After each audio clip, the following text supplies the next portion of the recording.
Today we're talking about how people are disposable and expendable. And that may sound really bad, but it's also true. And I think for me, I've always tended to gravitate toward the idea of commitment. I'm much more likely to want to stick with something and make the most of it. And if I give my word, it's important for me to keep my word. I don't want to have a lot of relationships. I want to have, that one that's going to be excellent, not a whole bunch of transient things that all kind of don't mean anything. So all of that lends to, I suppose, good traits in a way, because I don't just walk out on something because it's not going very well. I'm going to give it a shot. I'm going to be faithful even when times aren't really all that glamorous, whether it's a romantic relationship or a work situation or even a hobby. I tend to have the same hobbies I come back to. I have the same interests I always swing back around and want to keep picking away at. But the problem is, in life, that's not how a lot of people see the world. So you encounter people and they kind of have this attitude that they want you to be present when they find it convenient. But then what happens when they lose interest? What happens when they kind of want to cast you to the side for the next new great thing? Well, then if you're a person who's particularly interested in that sense of commitment, then you can be frustrated. You can feel betrayed because you put effort into trying to be faithful, and then it turns out that you can just be cast away and replaced in a moment. So take for example, let's say you go to work and you go to work for 20 years working for the same company, and you think, well, I've sacrificed all sorts of things for this company, and then one day they restructure or something happens and somebody says, you know what, you can go find another job, we're done with you. Well, then you're going to encounter very quickly the truth, which is that you've always been an expendable resource to the company. It doesn't mean you had a terrible time with the company. It's just you were replaceable, and the company knew that, but you didn't know that because you lied to yourself, and you convinced yourself that this is something that's personal. This is something that is going to be there for me no matter what, through thick and thin. And maybe we are conditioned to believe that because there's so much verbiage out there where in the corporate world somebody will say, well, we're like a family or something. Well, yeah, we're like a family. Only thing is, all it takes is a little bit of bad results and that family might well be disbanded. That's the truth. So if you think it's going to be like family and then you get given the termination papers, well, then you're going to be quite disappointed and you feel betrayed. And say it could be the same thing with relationships or something like that. There's people we want to have in our lives, and then maybe they are there, maybe they're not. So do we have the ability, my question is, to be faithful when faithfulness is warranted, but also be detached enough to where if something doesn't go our way and people prove that they can't be trusted, that we have the capacity to let them go too? So if I'm talking about a job, well, I'm not going to go and work for Starbucks for a month and then switch over and go work for Burger King for a month and then switch over and go work for, some gas station for a month and never give anything a chance to actually get traction. I'm not saying to just be this transient, uncommitted person who hops from one thing to the next and never sticks with anything. But then there's also a point where you can say that enough's enough, and you don't need to commit to something that ultimately isn't going to be committed to you in return. Sometimes we have to say our investment in the world around us is going to be proportionate to the confidence that it engenders. So if people don't go out of their way for us, then we shouldn't be going out of our way for them too. It all boils down to don't cross the ocean for somebody who isn't going to be willing to cross a puddle for you. And it's really easy to rationalize how we should keep on giving, even though there really isn't any return. But the truth is, a good tree bears good fruit. And if it doesn't bear any fruit, then it's probably not all that great. That's just the truth. And sometimes we have to let things go and just move on. Because if you're totally rigid, then you close yourself off to various blessings which can manifest themselves, which can come your way, because you're so dead set on making something untenable work that you are not willing to let go of it and give something new a chance. And I think it's interesting how good things are something you know it by the spiritual fruit of it. You know it when you see it. But that does not mean that good things are necessarily going to be perfect things. You can have things that are flawed, fundamentally flawed, but they're also foundationally good. And you'll know it because they inspire you to be a better person. They empower you to go in a direction that feels uplifting. And that's important, because there's nothing more disappointing than wanting to be a better person and then feeling like your hands are tied because you can't actually do what you need to do for yourself, because other people, you're counting on them to live up to their end of some kind of a bargain, and they never actually follow through. You have to cut ties in the sense that you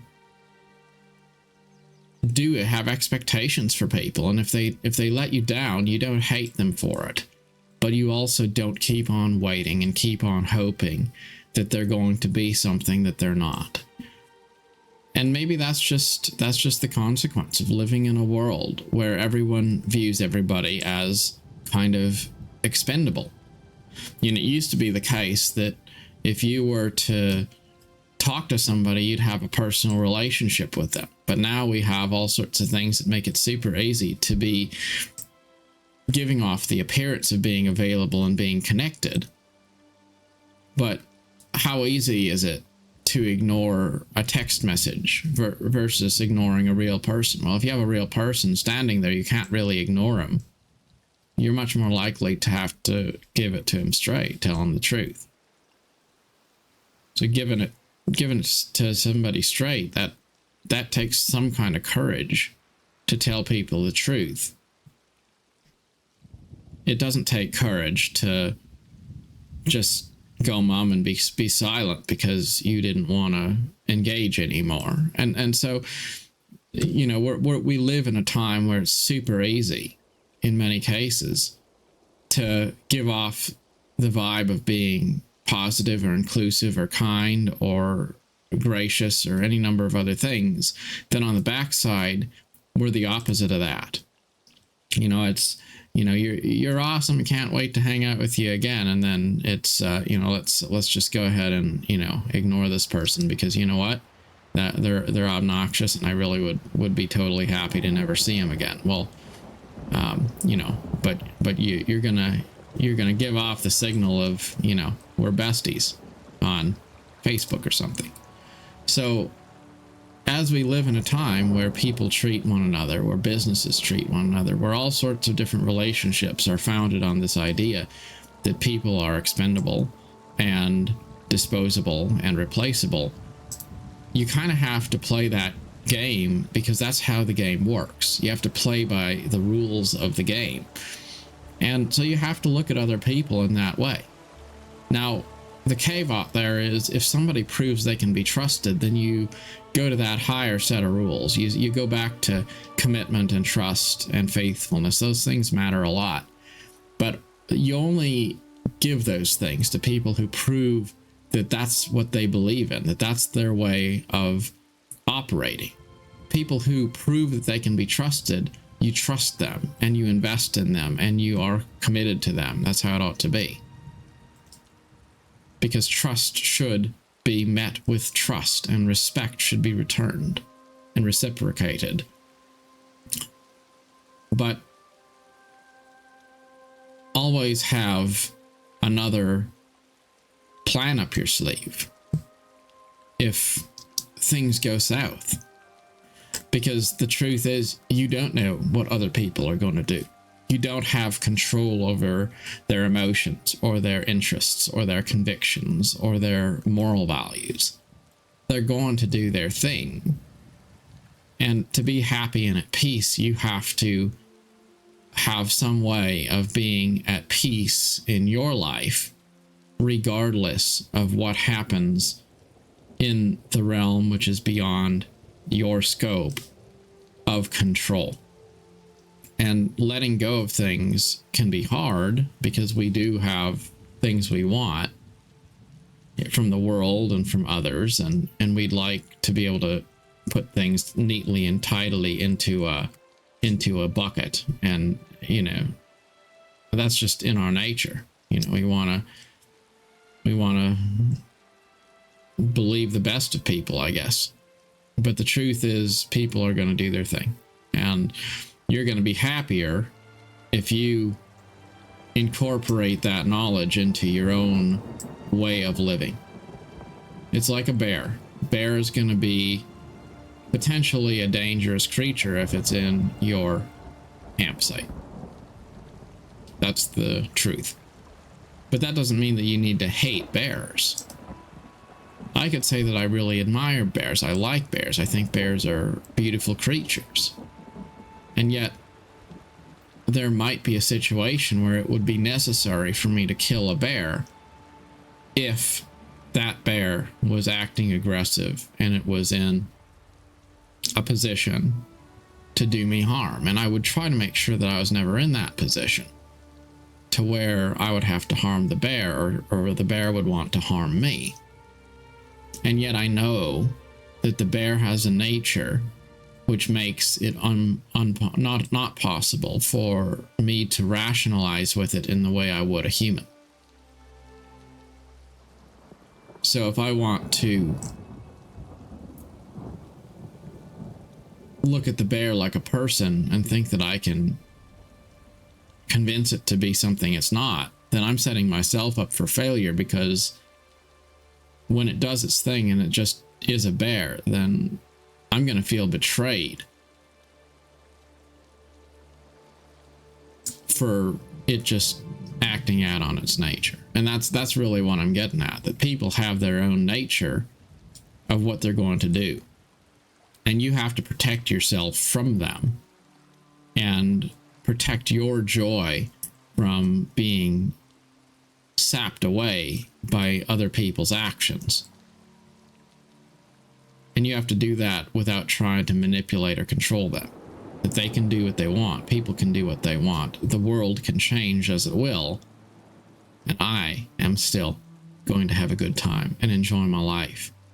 And have a life that is fulfilled and complete, regardless of what other people do or don't do. And if the sun stops shining, then I'm not going to necessarily wait forever for it to come back out again. I'm going to remain open to the possibility that the universe has many different paths to giving us what we need. And sometimes you have to be open to that possibility that you're going to have joy in your life. Good things will come, but they're not necessarily going to come through the avenues that you thought they would. So you want to be committed. You want to be faithful, but you also want to be a realist and understand that that's not how everybody and everything in the world necessarily works. And we always wind up having a better experience in life when we look at things as they are instead of as we wish they were, and then put blinders on to try to ignore the truth. You know, I saw this on this message board for Genshin Impact. Somebody was really going to bat to defend that game. And the truth is, I like Genshin Impact. It's a cool game, but you know what it is? It's a live service, free-to-play game with gambling mechanics that is designed to be a sink of players' time and money. That's the truth. That's what it is. Now, there's people who want it to be something else. But the truth is, the foundational nature of that game is constructed on certain mechanics, which in the industry are generally financially manipulative to people. Just like Farmville can be a beautiful game. It could. But when you sink $200 into a game that should cost $5 and it's filled with problems which are created for the purpose of selling the player the solution, there's a point where you have to acknowledge that the monetization is toxic and manipulative. But what if you like some aspects of the game? Do you have the courage to acknowledge that the game monetization model is manipulative? It doesn't mean that you can't like the game. It doesn't mean that there's not good things about it. It doesn't mean it's not cool. It doesn't mean any of those things. But the truth is, the monetization model is structured in a certain way, which has certain effects on the gameplay experience. That's the bottom line. You can acknowledge that, or you can do the copium thing and try to pretend it ain't so.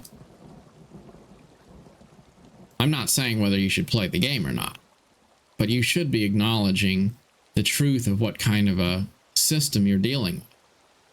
Otherwise, you're just going to be frustrated all the time because you're convincing yourself that it's something it's not. And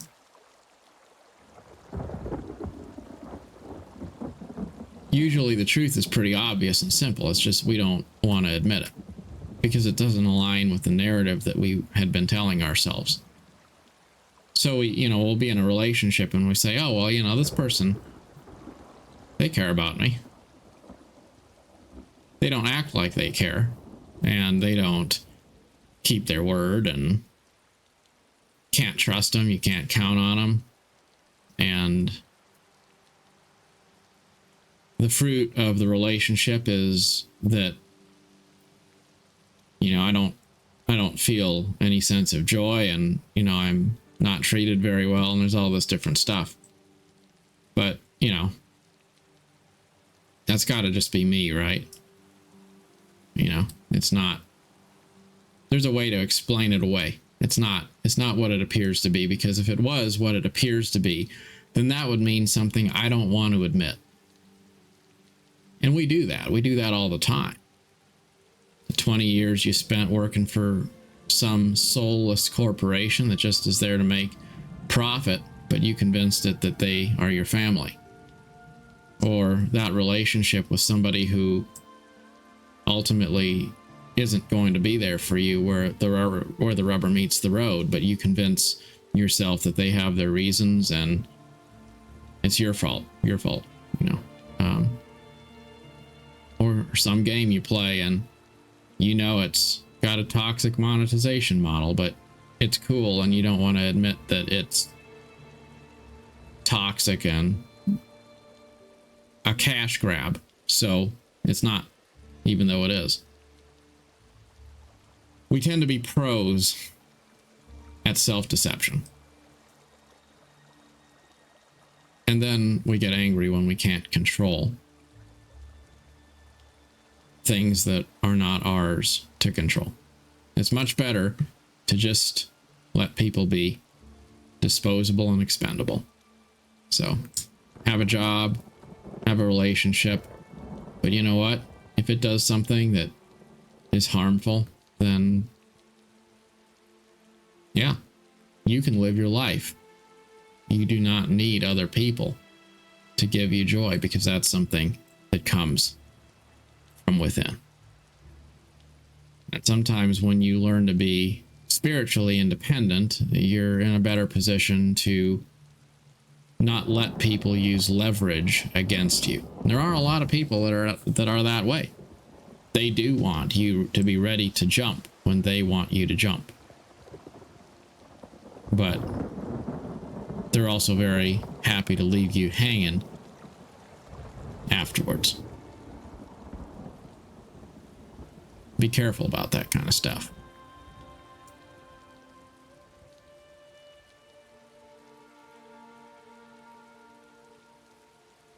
Ultimately, it's just a matter of having a sense of joy in your life first. Because I really believe if one door closes, another one opens. That's kind of how life works. So always try to create a win-win scenario where if things go the way you want them to go, then that's great. But if they go the way you don't want them to go, that just is a different opportunity. Right? It's kind of like if I was going to go on a vacation, then there's these amazing things that maybe I could do while I was on vacation somewhere that I went. But then what if I didn't go on vacation? Well, that's kind of a win too, right? Because now I have all of this extra money that I allocated for a vacation that I didn't spend on the vacation, so I could spend that money on something else that's really cool, that's going to be an amazing experience at home. So whether I go or I don't go, it's a good experience either way. It's just a different kind of good experience.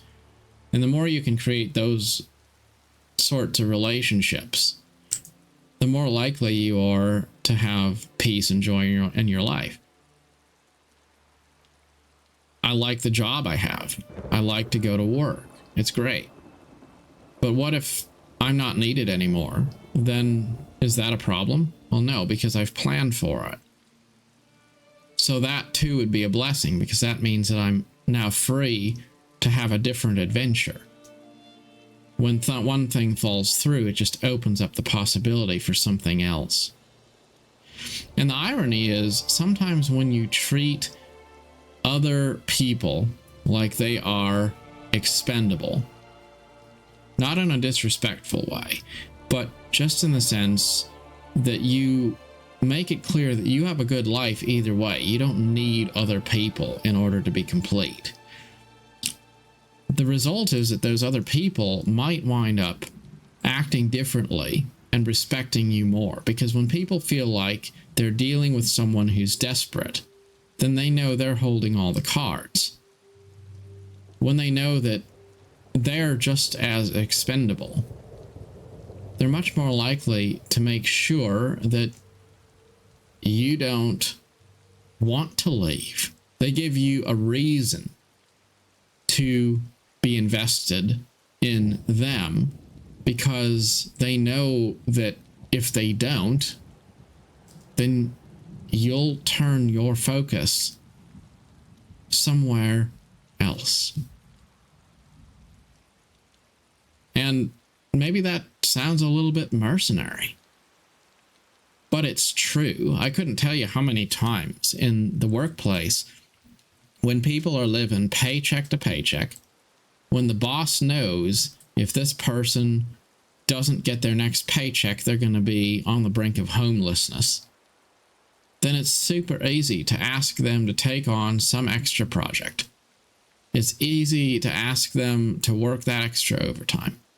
It's easy to make them go faster by just waving the stick and saying, well, we wouldn't want to write anybody up now, right? But take that person who doesn't need the job at all, the person who could easily walk out and go do something else, and that's well known, then is that employer more likely to say, how can I serve you? Well, absolutely. Because they know you just talk to that person any old way and just treat them like garbage. You know what? They will go somewhere else because they don't need that job. They don't need to be there. They're not desperate. They're not indentured. I think that that's true in relationships of all kinds. When people know that it's necessary for them to maintain a level of respect and commitment in order to hold someone's interest, they're much more likely to do that. So letting go of things a little bit works out to be a win mutually, because not only are you in a better place to cope when things don't go the way you want, when other people know that you have options, they're also more likely to be gracious and well-mannered in their own behaviors toward you and others. So, best of luck as you engage in your journey. Always seek for opportunities to come out on the winning side.